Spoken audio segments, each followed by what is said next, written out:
Guayaquil se encuentra bien parada, aunque es Miami mal copiada. Si voy a cantar al malecón, me saca garrote el bigotón. Soy el chiro de la 32, voy apretado en la metrovía, esperando que pasen los días. Soy el que vota en Guayaquil. Buenas noches. Antes que nada, muchas gracias a los organizadores de este evento, porque realmente es una oportunidad importante para discutir sobre Guayaquil, que creo que es una ciudad que tiene muy poco pensamiento crítico, una ciudad que ha hecho muy poca crítica de su vida política en los últimos años, y eso es bastante asombroso, porque somos una ciudad bastante grande como para no hacer crítica política. Se podría entender en una ciudad de menores dimensiones, pero una ciudad de 2 millones de habitantes, una de las 50 ciudades más grandes de América, que no se piense a sí misma, me parece que es un poco vergonzoso. Pero bueno, en todo caso, empezamos con la exposición. Básicamente mi exposición va a demostrar que el tema del transporte público o que el tema de la movilidad urbana, se lo puede conocer de una manera más englobadora, es un tema que se ha conducido según una planificación por parte de la Alcaldía de Guayaquil, y eso tiene graves consecuencias en la forma como vivimos hoy el tráfico, y eso, bueno, yo creo que cada quien tendrá una experiencia personal que contar acerca de ello, porque no es un problema de con el tiempo se haya resuelto, sino que con el tiempo básicamente se ha agravado. Entonces ahí uno puede ver cómo era la metrovía cuando se soñaba hacia el futuro, el año 2004. Lamentablemente las letras son muy pequeñas, pero esencialmente lo que se dice allí es que el asunto iba a empezar en enero del 2005, iba a tener ya 3 troncales el año 2005, iba a tener 7 troncales cuando termine, y el plazo de ejecución era de 10 años. Así empezó la metrovía el año 2004, así nos las metieron cuando esto empezó a ser un sueño que luego se concretó más adelante.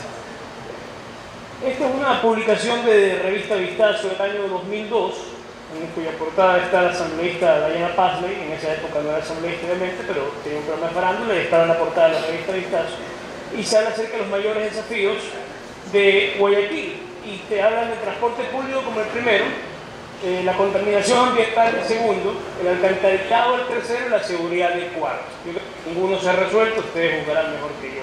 El transporte público estaba como el principal, digamos, uno de los primeros a atajar por la alcaldía, y en este artículo ya se empieza a ver o a vislumbrar lo que sería la metrovía tiempo después. Cuando al alcalde le preguntan por qué hacer cosas como las hace y por qué la metodología no surte el efecto que surte, sale con respuestas mágicas. Porque dice que el tránsito heredó un problema de 60 años, de los cuales que está en el mismo estado 25. Es bastante ridículo decir que es un problema anterior si durante 25 años no se ha podido resolverlo, si durante 17 años de su alcaldía no ha podido resolverlo. Pero esos son el tipo de argumentos con que este señor suele sorprendernos. Este es el contraste del verso con la realidad.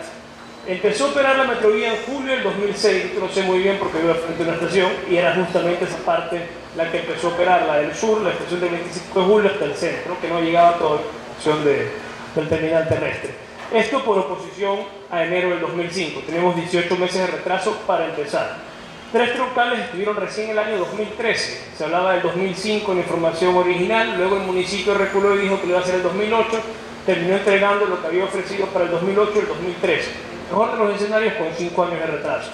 Estos 3 troncales no nos hemos movido, están supuestamente removiendo terreno para la cuarta, que empieza en el batallón del suburbio.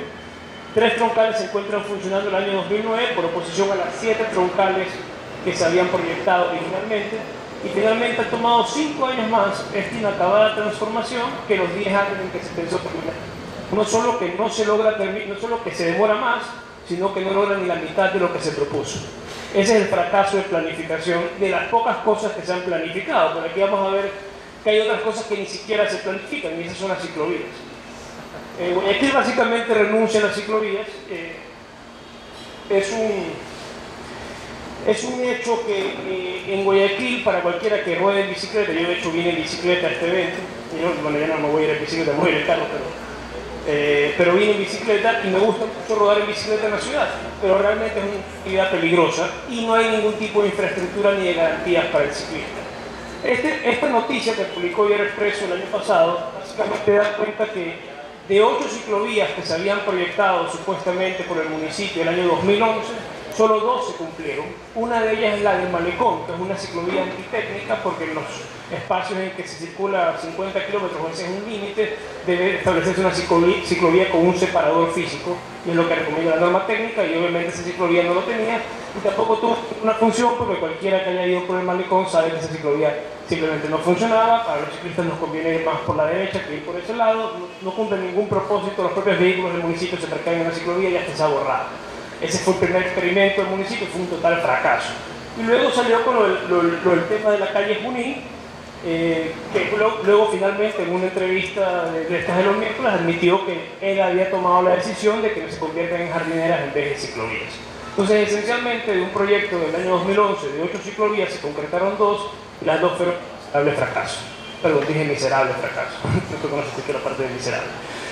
Pero, en todo caso, cuando en Guayaquil se pregunta cuántas ciclovías hay, ahí hay un dato del BID sobre ciclovías. Ahí se ven varios países de América y varias de sus ciudades. Guayaquil supuestamente tiene 30 kilómetros de ciclovías. Yo quisiera saber exactamente dónde. Pero en todo caso, quienes hemos circulado por la ciudad sabemos que son ciclovías dispersas, que no están conectadas unas con otras, que tienen muchas deficiencias en su trazado, desde que no están separadas debidamente, y las que se encuentran así son más ornamentales, como las que están en los cedros y que sirven para dar vueltecitas y tal, y no para una ciclovía como corresponde. Obviamente, si hubiera una planificación para hacerlo, pero es evidente que eso no existía. Entonces, sobre este tema, yo creo que me interesa preguntarme a mí, ¿por qué es que admitimos esto? ¿Cuál es la razón por la cual se nos puede se nos puede tomar el pelo de esta forma, se nos pasa gato por liebre? ¿Por qué sucede esto? Yo creo que el guayaquileño, para empezar, está feliz con su ciudad porque ignora lo que pasa en su ciudad. Realmente la ignorancia es una bendición, es una felicidad para el guayaco. Esa es la triste realidad. Y básicamente ignora lo que pasa porque está sub o desinformado. Esa es la triste realidad. Preferimos informarnos de otras cosas mucho más triviales, pero la verdad es que no nos informamos de lo que realmente sucede con la administración de nuestros recursos. Yo no sé qué es más importante que el dinero para el guayaco, pero ciertamente si es el dinero público parece no importarle tanto como el privado. Y eso es asombroso porque al final del día es dinero que se obtiene en nuestros bolsillos, con el cual algunos hacen cosas y no siempre son en beneficio de todos. Eso hay que tenerlo claro. Entonces, el tema, por ejemplo, de la aerovía, que era con el que quería cerrar, es un tema muy llamativo porque la aerovía es un proyecto que se tomó como un ejemplo a Medellín para realizarla. Pero realmente cuando uno conoce lo que pasó en Medellín y ve lo que se proyecta aquí, se da cuenta que son más o menos como el culo con las témporas. No tiene nada que ver una cosa con la otra. Nada que ver una cosa con la otra. Porque realmente Medellín tiene un proyecto de inclusión social. Tiene un proyecto en el cual tú pones un transporte a disposición de un grupo de gente de entrada, con un proyecto en que hay bancos alrededor de esas estaciones, bibliotecas, una serie de servicios asociados a la vida cotidiana de esas personas. Y la existencia de un metrocable le cambió la vida a esa gente de una forma positiva, porque hay muchas cosas alrededor. El hecho de poder transportarse más velozmente de un lado a otro. Y solo les hago acuerdo que el año 2014, cuando salió la idea de la aerovía, fue como un proyecto una promesa de campaña. Fue en la época de la campaña contra Bonilla. Los 2 proyectos de la alcaldía eran la rueda moscovita, que sí la cumplió, y la aerovía, que todavía no la cumple y que estaba proyectada, por cierto, para el 2017. Así que 3 proyectos de transporte que utilizamos. Básicamente uno se planteó para el 2005, se empezó en el 2006, se hizo la mitad en mucho más tiempo de planificado. Las ciclovías son un desastre, directamente, son un desastre, dispersas, antitécnicas, mal hechas, sin planificación, sin recursos, sin infraestructura, un desastre. Y la aerovía está destinada lamentablemente a ser un desastre, porque si está pensada para hacer como Medellín, ya fracasaron, porque básicamente lo que están haciendo es arrasar incluso con las cosas valiosas que había en esta ciudad de patrimonio histórico o natural, porque no dudaron en ningún momento en destruir la piscina de los 4 mosqueteros para hacerlo, o de talar un árbol que perfectamente se pudo haber incorporado, porque es un falso dilema decir que el progreso requería que el árbol se vaya. Puede perfectamente quedarse el árbol y llegar al progreso. Lo que falta es creatividad, no tirar un árbol abajo. En todo caso, dentro de estas 3 cosas, Básicamente Guayaquil marca muy mal. Las políticas públicas de transporte no han dado una solución efectiva, a pesar de que fue una de sus primeras promesas de campaña. El alcalde anunció la metrovía con mucha ilusión, lamentablemente ha sido un fracaso de acuerdo con su propia planificación, no de acuerdo con una calificación objetiva. Ciclovías que sea ciclista en esta ciudad son lo que son, un fracaso. Y la aerovía, pues lamentablemente creo, si estaba pensada para imitar a Medellín, también está ya destinada a ser lamentablemente un fracaso. Entonces, en este escenario yo creo que tenemos que replantearnos, y con esto concluyo, tenemos que replantearnos la idea del guayaco sabido. La verdad es que no hay tal cosa. El guayaco se come toditos los amagues. Toditos los amagues. Si vienen desde el poder, si vienen desde la política, se come todo. Ruedas de molino se ha tragado. Le hablan acerca del triunfo de la metrovía y se lo creen, increíblemente. Le dicen que hay áreas verdes. 25 por metros cuadrados, dijo el otro día el alcalde con la entrevista. ¿Dónde? Alguien que le enseñe Google Earth, pero bueno, no creo que lleguemos a ese nivel de comprensión. Lo que quiero decir con esto es que al final del día el transporte en Guayaquil está muy mal, es hora de reflexionar sobre ello, es hora de pensar alternativas, de buscar y sobre todo de planificar, porque estos tres temas que hemos conversado son producto de la falta de la planificación. Y esa falta de planificación es querida, no seamos ingenuos.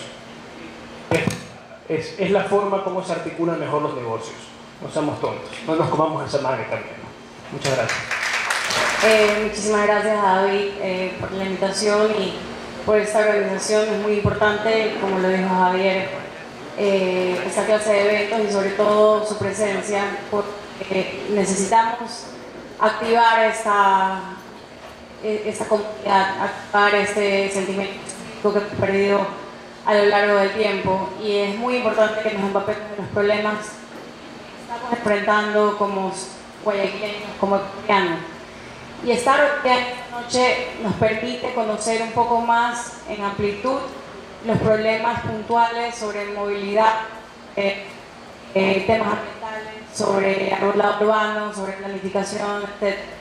Así que luego de esta noche yo sé que van a ir a compartir estas experiencias y van a compartir esta información y lo que hemos conversado hoy día con más personas. Y eso es importante, más que nada estamos en épocas de elecciones, para saber quiénes son las personas correctas o digamos que menos incorrectas para que ocupen. Bueno, hoy día vamos a hablar un poco de lo que es áreas verdes y de verdad descifrar el tema del índice verde urbano. Primero que nada, algo puntual, es saber la definición de lo que es el índice verde urbano. ¿Qué es verde urbano? Son la cantidad de áreas verdes urbanas donde predomina la vegetación o elementos naturales dentro de la ciudad y que son administradas por los municipios o por las prefecturas o por el gobierno nacional. Esto se lo toma y se toma los metros cuadrados de áreas y se lo divide para el número de personas que habitan en ese sector, en este caso la ciudad. Y eso es muy importante porque uno de los problemas principales con respecto al tema de áreas verdes, no solamente en la ciudad, sino en el país, es que las personas no comprenden en realidad esta ecuación, cómo se evalúa el índice verde urbano y realmente qué se toma en cuenta.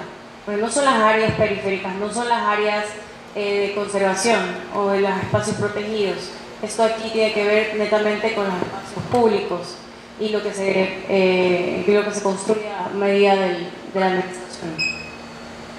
Esta es una línea de tiempo sobre el índice verde urbano. Comienza en el año 2000, que fue el inicio del periodo de administración de la alcaldía de Jaime Nebot y, bueno, del gobierno social cristiano. En el año 2000 no existía ninguna información.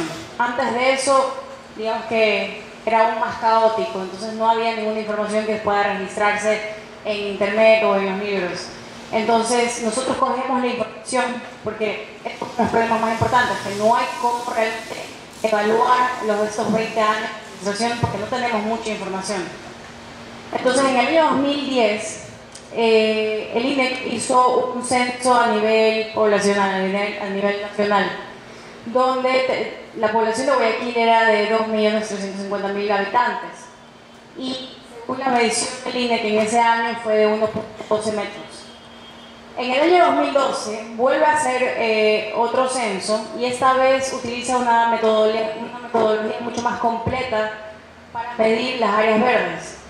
Pero en ese año, en la lista donde todas las ciudades del país ofrecieron sus cifras y sus datos, la información correspondiente que les pedían, Guayaquil decidió no entregar esa información y eso está en la página del INE que ustedes pueden revisarlo.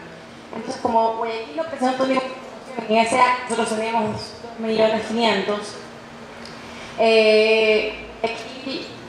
Luego de eso presenta en el año 2018, se salta al 2018 y de acuerdo a los comunicados, porque esto aquí no han habido comunicados de los voceros del municipio, del mismo alcalde de Guayaquil, de voceros aliados externos como Zambito, donde se jactan de haber superado los 9 metros por habitante. O sea, no nos dan una cifra exacta, no nos dicen 9.5, 9.7, nos dicen simplemente haber superado la meta del milenio, que va a ser mucho tiempo atrás. Nos dicen haber superado esos 9 metros, pero no nos dicen cómo tampoco y no nos dan un respaldo, no hay informes y no están presentados en ninguna parte.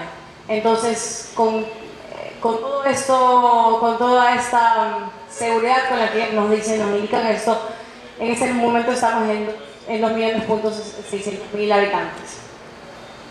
Y superando los 9 metros, es contar las áreas periféricas, sumando esto y les dicen tener ya los 25 metros.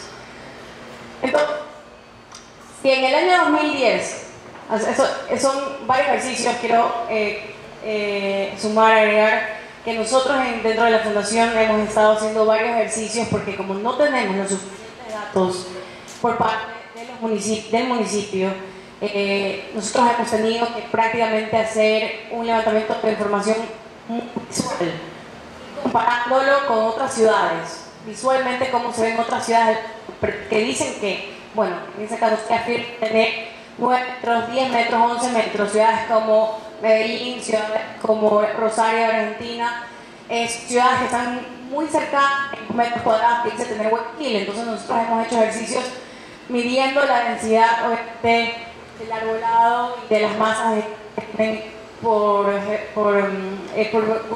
en estas ciudades.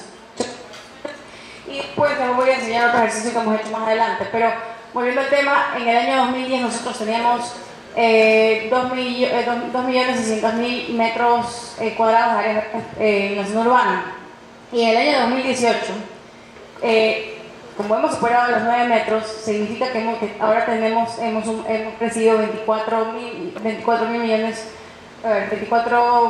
millones de metros cuadrados de áreas verdes en la zona urbana. Ustedes están viendo el crecimiento que hemos tenido en estos 8 años, porque esto viene a ser desde el 2002, desde el 2010 que teníamos la información, 2012, que no habremos crecido mucho, al año 2018. Es un aumento del 813% en estos últimos años, lo cual quiere decir que hemos subido casi el 100% anualmente.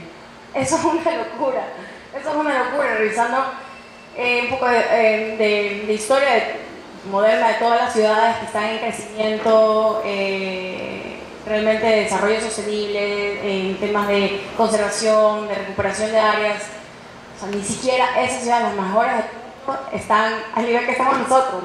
Nosotros somos la mejor ciudad del planeta en cuestión de áreas verdes. Entonces, este incremento de 21.000 millones de metros cuadrados de áreas verdes en 8 años es lo que me hace cuestionar, ¿y dónde están? Y yo creo que también ustedes deben estar preguntándose, bueno, ¿dónde están todas esas áreas? Porque yo no las veo, no las siento, camino y no sé dónde están los árboles o no sé dónde están los espacios verdes. Porque una vez más, y eso es algo que vamos a conversar al final, o sea, ¿cuál es la definición real de áreas verdes? ¿Cómo llegan ellos a cómo es que y el consideramiento de dónde están estas áreas? Existen, según ellos, 3.122 áreas de recreación, ¿ok? Y de esas 3.122 áreas de recreación existen 2.722 son parques. Entonces nosotros ahí venimos a hacer otra vez este ejercicio, ¿ok? Si hay... Hola, y nosotros tenemos este total de 9 metros practicante, entonces quiere decir que para llegar a 9 metros, nosotros deberíamos de tener alrededor de 7.000, los parques deberían de tener alrededor de 7.000 metros, o lo que quiere decir 0.77 hectáreas, para poder llegar a esa suma. No hay otra. Este es un tema matemático. Y lo que hicimos fue ese siguiente ejercicio. Nosotros cogimos espacios, porque eso tiene que ser muy visual, porque hablar de números a veces confunde mucho a la gente. Esa es la forma de cómo maquillan la realidad, entonces cómo nos han mentido o engañado con esta cifra que simplemente flota por el aire, pero no está realmente visualizado para la mayoría de los ojos de los ciudadanos. Entonces, cogimos en referencia el Parque de los Amanes, que es el parque más grande que existe en toda la ciudad y que no fue construido tampoco por esta administración, sino por el gobierno de Rafael Correa. El parque 379 hectáreas. Entonces, esto viene a ser, me voy más atrás, esto viene a ser, a superar obviamente el mínimo de lo que necesitamos como para poder llegar a la meta. Entonces, nosotros tenemos eso, quiere decir que nosotros necesitaremos alrededor de 6.3 parques de los Amanes para nosotros llegar a los 4 metros, porque eso equivaldría al área. El parque forestal, necesitaríamos 10 parques forestales, perdón, necesitaríamos 214 parques forestales para poder llegar a cumplir la meta. El estadio monumental, que tiene 4.65 hectáreas, necesitaremos 517 estadios monumentales. El aeropuerto, necesitaríamos 8.8 aeropuertos de Guayaquil. El Parque Centenario, necesitaremos 3.373.9 parques centenarios. El Parque Clemente Yerovi, que es el Parque de la Kennedy, necesitaremos 1.073. Y creo que sí, el Parque Centenario es el que más se apega al número mínimo de parques que necesitaríamos para poder llegar a eso. Entonces vayan haciendo los cálculos y vayan haciendo un poco, vayan recopilando un poco las imágenes vayan recordando dónde están esos parques para que luego me den una lista con esas cantidades de los parques que no existen en la ciudad.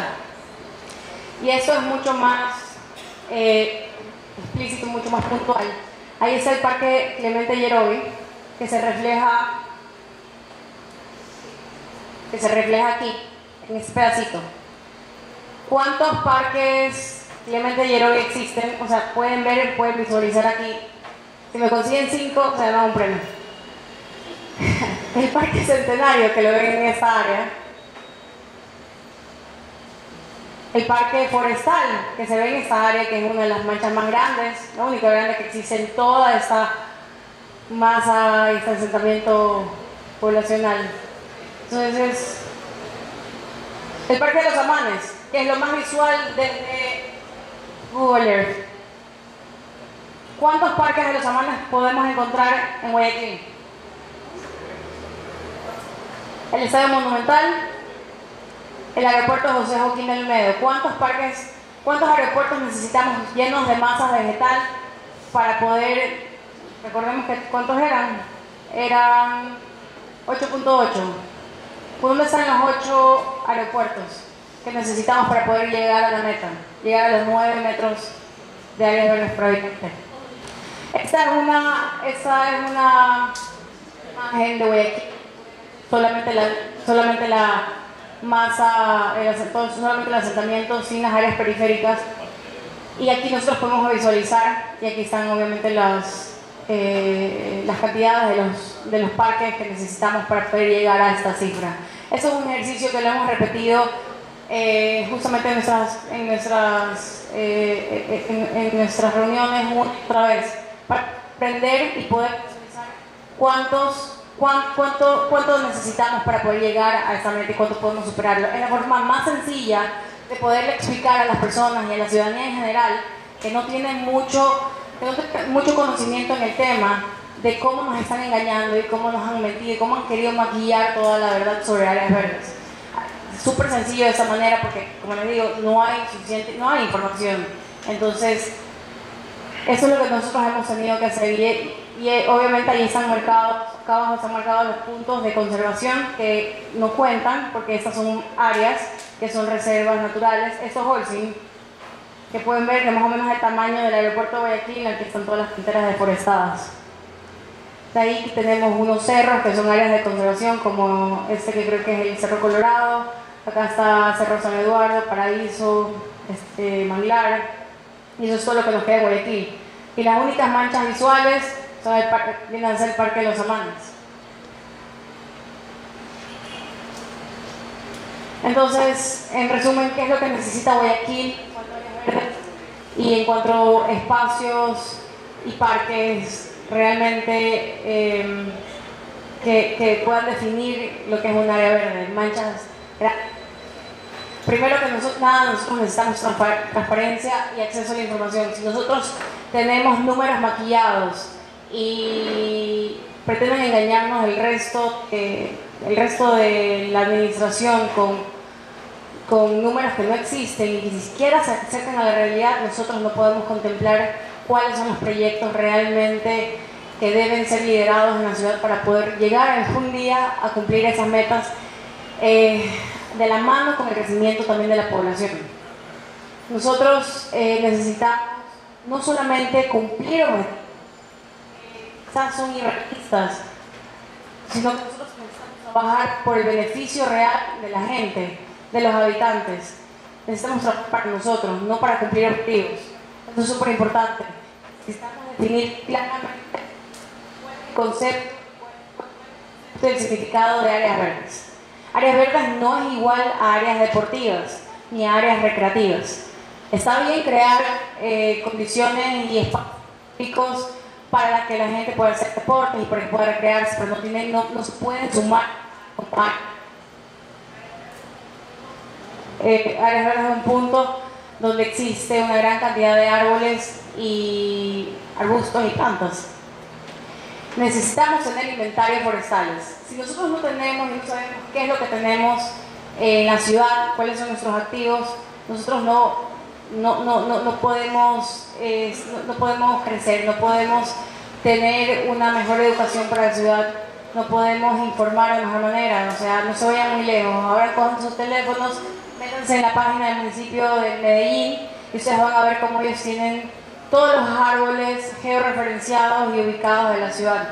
Tienen puntos de conservación, tienen fauna, tienen flora, entonces tienen una guía muy importante para el turismo extranjero. En la página de Guayaquil lo único es que hemos superado los 9 metros, los 25 metros, y eso no dice nada más. O sea, no hay absolutamente ningún interés en información para la ciudad, simplemente es continuar engañándonos con el tema del índice urbano. Necesitamos educación. Si no tenemos educación ciudadana, pasa lo que aceptamos cualquier cosa que nos digan. Nosotros tenemos que activar eso, necesitamos activar ese chip de la investigación, del interés por lo que nos rodea.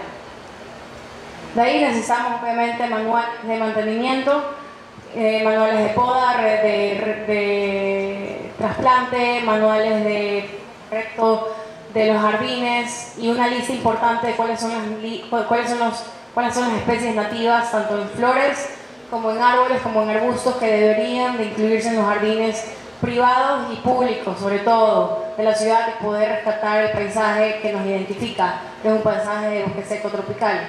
Y podemos dejar pretenderse un paisaje y una ciudad que no nos representa, que no somos. Necesitamos devolverle la flora natural a nuestro sector. Y de ahí, por último, necesitamos un plan de arbolado urbano y de áreas verdes, urgente, porque es completamente dispersos y desviados de lo que realmente debemos de hacer, porque una cosa es el manejo de bosques, manejo de áreas de conservación, y otro mundo totalmente diferente es el manejo de arbolado urbano, y eso tenemos que realmente reconocer. que nosotros necesitamos un plan de arbolado urbano importante, un plan de una ordenanza de árboles patrimoniales que no se tiene y que por eso hay tanta tala injustificada de árboles, porque no tenemos un inventario de qué es lo que realmente nos representa o qué realmente tiene el valor para conservar.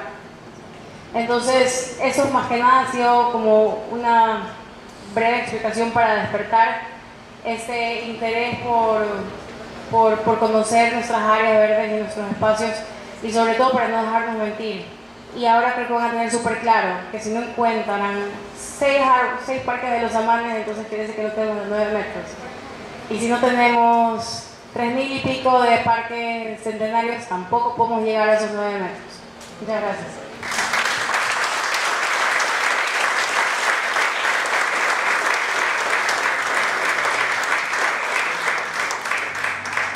Para cerrar la mesa, invitamos al arquitecto David Hidalgo Silva, que es especialista en regeneración urbana y gestión pública, para hablarnos de seguridad pública urbana.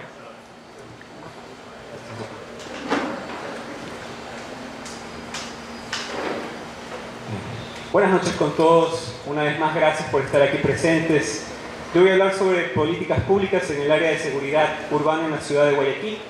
Y quiero que durante mi exposición ustedes tengan presente conceptos como seguridad subjetiva, seguridad objetiva, seguridad percibida y seguridad operativa, porque con ellos ustedes van a conseguir ver mucho más allá de la punta del iceberg, es decir, ese 90% que está debajo del agua, y que es en ese escenario, es ahí precisamente donde se están construyendo nuestras políticas públicas de seguridad en Guayaquil.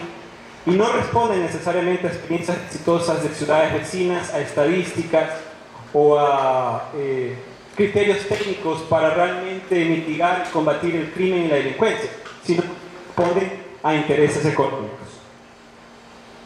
Antes que nada, ¿qué es la violencia urbana? Para Johan Galtung, sociólogo danés, él define que hay 3 tipos de violencia: la directa, la cultural y la estructural. La directa es físico-verbal, ver todos, es decir, a todo el mundo. La cultural y estructural serán estas fuerzas invisibles que no son percibidas fácilmente. Y ejemplos de violencia cultural o estructural son el racismo, la segregación, la marginación. Y solo por mencionar cómo represento cada una de ellas, pues la violencia directa es el acto violento que podemos ver que se cometa. La cultural va a ser un marco de la violencia en la sociedad. Estructural va a ser ese conjunto de estructuras que no van a permitir satisfacer necesidades. Para Galtung, la estructural es la peor de las 3. ¿Cuáles son esas necesidades que necesitan ser satisfechas? Bueno, Galtung explica que son identidad, que se niega esta, viene lo que es la alienación, la sobrevivencia o conservación de la vida, que cuando se niega esto es la muerte, el bienestar, con su negación viene el sufrimiento, y la libertad, que cuando se niega esta necesidad, pues es la represión. Galtung señala que si sumo identidad más sobrevivencia, más bienestar y más libertad, yo voy a tener un escenario de convivencia sana sin violencia. Pero si una de estas falta en la ecuación y no es satisfecha, es la condición para que se genere violencia, en este caso violencia urbana en las ciudades. Voy a conversar también con ustedes cuáles son los componentes de la vida urbana que son afectados por la violencia. Y para Fernando Carrión señala que son 4. Ciudadanía, es decir, un ejemplo, yo ya no tomo el transporte público porque tengo miedo que me roben ahí, solo uso el carro, o cuando me abordan en la calle y me preguntan una dirección, yo no le respondo porque creo que soy un ladrón. Son algunos de los comportamientos que se pueden afectar. En términos de espacio, la accesibilidad a ciertos espacios públicos. Otro ejemplo, para mí sería mucho mejor o más seguro ir solo a Ciudad del Río porque me siento seguro, y no voy a ir a los parques del sur porque allá me siento inseguro. El tiempo tiene que ver con la limitación de tiempo en el uso de la ciudad. Es decir, por ejemplo, en el centro de Guayaquil yo estaré ahí solo hasta las 10 de la noche porque, aparte que está muy mal iluminado el centro de la ciudad, de las 10 en adelante para mí ya es mucho más inseguro y yo ya no voy a usar la ciudad por más tiempo. Y en unidad urbana, yo quiero que aquí reflexionemos, porque esta de la ciudad. Es decir, aquí se genera la desconfianza entre unos y otros, y esa es la condición perfecta para que la violencia urbana se autorreproduzca. Para poder hablar de violencia y delincuencia necesitamos hablar de desigualdad.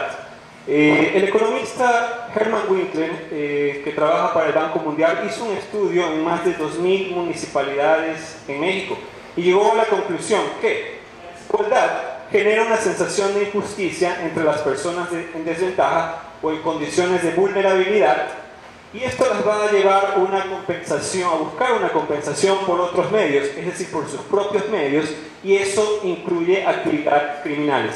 Él también va a señalar lo siguiente: que se puede hacer un análisis de oficio, es decir, mientras mi barrita de oportunidades esté más baja, voy a tener una barra alta en criminalidad. Si yo subo la barrita de oportunidades un poco más a la mitad, voy a ver cómo mi criminalidad se reduce en la ciudad. Y si yo llevo al tope la barra de oportunidades para todos en la ciudad, la criminalidad va a rebajar considerablemente. Y esto es corroborado por los estudios de Ferreira y Penn, dos investigadoras de la Universidad de Brasilia, en su trabajo Territorio de la Violencia, una mirada geográfica sobre la violencia urbana, donde explica lo siguiente. En el seno del proceso de urbanización incluyente, que tiene como base las desigualdades sociales y económicas, se van a crear territorios de segregación y de pobreza, donde la violencia se manifiesta de unas formas, entre ellas omisión del Estado, quiebra del contrato social, falta de acceso a la salud, falta de acceso a la ciudadanía, a puestos de trabajo, a formación profesional, a seguridad, y en resumidas, a infraestructura urbana de calidad. Y es precisamente aquí, en estas periferias pobres, donde se va a convertir en el locus o la ubicación privilegiada para que se establezca en el territorio el crimen organizado, que inicialmente inicia en estas zonas y luego se va a esparcir por toda la ciudad. Cuando hablamos de delincuencia y violencia urbana, existen indicadores. Yo traigo aquí dos que los presenta en su trabajo Geografía de la Violencia y Arquitectura del Miedo. Y el primer indicador, crímenes violentos contra las personas, incluye homicidios, tentativa de homicidio y lesión corporal. Y el segundo indicador, crímenes violentos contra el patrimonio, incluye robo a personas en vía pública, robo en almacenes comerciales, robo en autos y robo en residencias. Vamos a trabajar primero con el de robos y luego nos vamos a concentrar en homicidios. Yo les traigo aquí un cuadro comparativo entre ciudades portuarias y número de robos a personas, autos, domicilios y locales comerciales. Las cifras que ustedes van a ver aquí, de Guayaquil, están muy lejos de ser superiores a las de ciudades con las mismas características. Lo que quiero decir con todo esto, si vamos a crear políticas públicas basadas y justificadas únicamente en esas cifras, diciendo que Guayaquil es la ciudad donde más se roba, no es suficiente para determinar la política que hoy por hoy se ha implementado en estas 2 décadas, sobre todo en desarrollo habitacional, que ya voy más adelante a hablar de eso. Quiero que presten atención en la tasa de homicidios por cada 100.000 habitantes. Estoy seguro que esto no es indiferente para ustedes. Según Jorge Spur, especialista del Banco Interamericano de Desarrollo, y voy a leer textualmente, la tasa no explica todo el estado de inseguridad ni tiene necesariamente una relación directa con el miedo de la población acerca del crimen. Pero su importancia está en ser la clave para entender la gravedad de un problema por su vínculo directo con el riesgo de perder el principal bien jurídico, que el Estado debe proteger, el derecho humano a la vida. Con esto no quiero decir que los bienes materiales no tengan valor. Claro que valen, lo que cuestan y lo que se paga por ellos.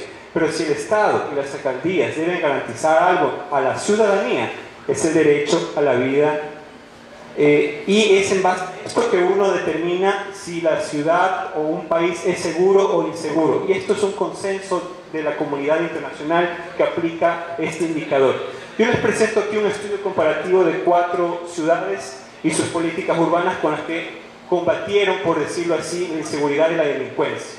El caso de Medellín, el más exitoso, políticas que apostaron a la educación y cultura para mitigar la inseguridad urbana, cultura urbana de calidad, una política multisectorial con su red de parques y biblioteca y que lograron los mejores resultados de estas 4 ciudades. Luego está el caso de Río de Janeiro, que va a apostar por la militarización de sus calles para combatir la inseguridad, principalmente en las favelas. Esto fue una política de Michel Temer y no va a tener los resultados esperados. El caso de Curitiba, que si bien es cierto, Curitiba es una de las ciudades más seguras en Brasil, la verdad es que va a concentrar alta criminalidad y delincuencia en sus zonas periféricas, pero está trabajando en mejorar eso para que no se genere un estado total en la ciudad de inseguridad. Y el caso de Guayaquil, que es el que nos interesa el día de hoy, va a trabajar sus políticas públicas de seguridad a partir de una inseguridad que se le va a entender como un mecanismo de acumulación de capital a través del marketing del miedo. Ya voy a explicar esto mucho mejor. Solo por mostrarles otro cuadro comparativo con las tasas de homicidios de estas 4 ciudades. Ustedes van a ver que a Medellín le fue bastante bien. Medellín en los años 90 presentaba alrededor de una tasa de 300 homicidios por cada 100.000 habitantes. Hoy por hoy, en el 2018, tiene 24.4. Está bastante bien, considerando su pasado. El caso de Río de Janeiro ya estuvo peor. En el 2004, esta tasa estaba alrededor de 102 homicidios por cada 100.000 habitantes. Y hoy por hoy, debo decir que Río de Janeiro es una ciudad con extremada violencia. Y Curitiba también estuvo peor. En el 2010, esta ciudad presentó una tasa de homicidios por cada 100.000 habitantes y hoy por hoy está en 18.9. ¿Qué pasa? Guayaquil en el 2010 presentó una tasa de 22 homicidios por cada 100.000 habitantes y hoy por hoy está en 3.6. Esto no lo digo yo, esto lo dice la Comisión de Cuentas del general Marcelo Tovar, comandante de la Policía Zona 8, en la cual señala que 3.6.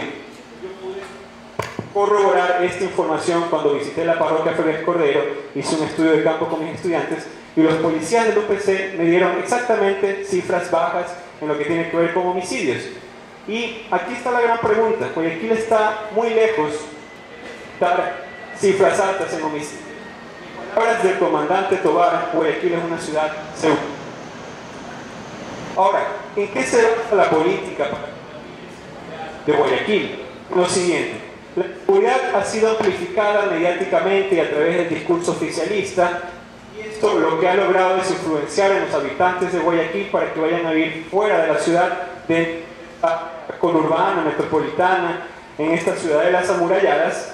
Y esta política nace o se crea a partir de esta iniciativa privada que a través de los oligopolios urbanísticos, en contubernio con las municipalidades de estos cantones, va a dar esta propuesta para combatir la inseguridad a través de una seguridad percibida, no operativa. Y lo que debería sorprendernos con los indicadores que yo ya he mostrado es lo siguiente: en el 2013 tenía 134 ciudadelas amuralladas y en el 2017 va a tener 250 ciudadelas amuralladas. Ninguna otra ciudad latinoamericana con índices realmente altos en violencia, considerando robos y homicidios, va a tener tantas ciudadelas amuralladas con nosotros. Y ojo, no tengo un prejuicio, tal vez ustedes viven en una de ellas. Sin embargo, sientes que se ha alimentado un modelo en el cual se vende una seguridad percibida y que realmente responde a intereses económicos que han hecho un negocio multimillonario a partir de una industria de seguridad, que en el caso de Guayaquil es una industria de la inseguridad. Ya para finalizar, propuestas para combatir la inseguridad como reformas en el Código Penal o armar a las personas con armas para que ellos mismos hagan justicia en caso de actos delictivos. Tienen que tener claro una cosa: el poder punitivo del Estado nunca sirvió para erradicar el crimen. La política de seguridad debe ser preventiva y no de carácter racionario. Se debe invertir en prevención. Y si fuera cierto que subir las penas a lo máximo, es decir, llegar a la pena capital, pena de muerte, y darle armas a toda la ciudadanía para que vaya a dispararse con los delincuentes, fuese la solución o la panacea para combatir la inseguridad. Estados Unidos, que tiene pena de muerte en 30 estados, y con la segunda enmienda en su constitución permite el uso de armas. Obviamente responde a lógicas de una industria de armamento, pero sirve para autodefenderse. Este ranking presentado por el Consejo Ciudadano de Seguridad Pública y Justicia Penal en México muestra que la ciudad de San Luis está en el puesto número 3 con 65 homicidios por cada 100.000 habitantes. Y no solo una ciudad en Estados Unidos, son 3 más. Y el resto, las que están antes de San Luis, son ciudades que están en México, Brasil y Venezuela. Ciudades extremadamente violentas. Aquí ustedes no van a encontrar a Guayaquil ni siquiera destacando en este ranking que les he mostrado aquí. Yo me quedo con la política empleada en Medellín, dejo eso, ya se ha hablado aquí, y esto es un artículo del periódico Folha de Sao Paulo, donde hago un señalamiento a los medios de comunicación que tienen la gran responsabilidad de educar en materia de seguridad a la ciudadanía, para que luego las políticas que sean empleadas ahí no sean aquellas que no van a convertir el problema de raíz, sino más bien van a favorecer intereses económicos. Y los expertos de los cambios producidos en Medellín señalan lo siguiente: no basta con apostar en más armas, sino es necesario mejorar las condiciones de vida en las áreas más pobres. Es necesario invertir más en los lugares vulnerables. Es necesario llegar allá con infraestructura urbana de calidad. Solo así la criminalidad y la delincuencia en una ciudad baja realmente a través de una seguridad operativa y multisectorial.